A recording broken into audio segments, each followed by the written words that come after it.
एक खूबसूरत प्यार जो धीरे धीरे एक खतरनाक साजिश में बदल गया। धोखा, लालच और जुनून की इस कहानी में एक मासूम की जिंदगी छिन गई। आखिर कौन था गुनहगार और कैसे प्यार ने खून का रूप ले लिया? जानिए इस चौंका देने वाली सच्ची घटना की पूरी दास्तान।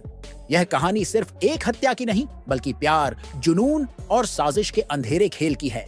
मेरठ के शांत गलियों में जन्मी यह प्रेम कहानी एक खौफनाक मोड़ लेगी, इसका अंदाजा किसी को नहीं था।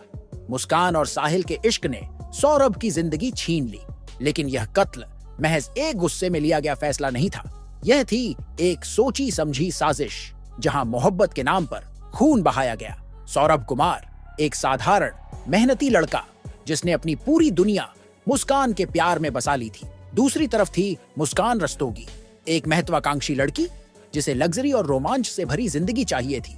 दोनों की मुलाकात एक कैफे में हुई। मुलाकातें बढ़ी और फिर प्यार भी हुआ, मगर यह प्यार सौरभ के लिए जिंदगी था, जबकि मुस्कान के लिए यह महज एक सुविधा। सौरभ ने अपने परिवार के खिलाफ जाकर मुस्कान से शादी तो कर ली, लेकिन जल्द ही हकीकत सामने आने लगी। जब उसे लंदन में मर्चेंट नेवी की नौकरी नहीं मिली, तो उसने बेकरी में काम करना शुरू कर दिया। मुस्कान के ख्वाब कुछ और थे। उसे ऐशो आराम चाहिए था, न कि संघर्ष।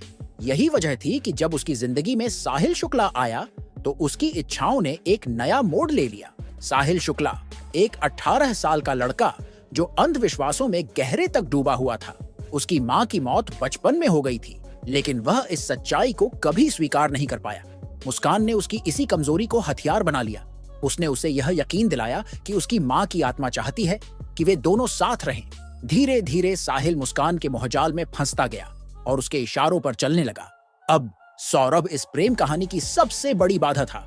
मुस्कान ने साहिल के दिमाग में यह बात बैठा दी कि अगर वे साथ रहना चाहते हैं, तो सौरभ को रास्ते से हटाना होगा। साहिल, जो पहले इस खौफनाक योजना से हिचकिचा रहा था, अब पूरी तरह तैयार हो गया था। फरवरी 2025, सौरभ 2 साल बाद लंदन से मेरठ लौट रहा था और उसी के साथ उसकी मौत भी उसके घर आने वाली थी। 25 फरवरी को मुस्कान का जन्मदिन था और इसी दिन उसे सौरभ को खत्म करने की योजना थी। लेकिन जब पहली कोशिश नाकाम रही, तो दूसरी तारीख 3 मार्च तय हुई। मुस्कान ने सौरभ के पसंदीदा खाने में बेहोशी की दवा मिला दी। जब सौरभ बेहोश हो गया, तो उसने साहिल को घर बुलाया। साहिल चाहता था कि पहला वार मुस्कान करे, और उसने वही किया। चाकू के वार से सौरभ की जिंदगी हमेशा के लिए खत्म हो गई, लेकिन हत्या के बाद लाश को ठिकाने लगाना भी एक चुनौती थी। मुस्कान और साहिल ने सौरभ के शरीर के टुकड़े किए और उन्हें एक बड़े प्लास्टिक ड्रम में डाल दिया। फिर उसे सीमेंट से भर दिया ताकि किसी को शक न हो।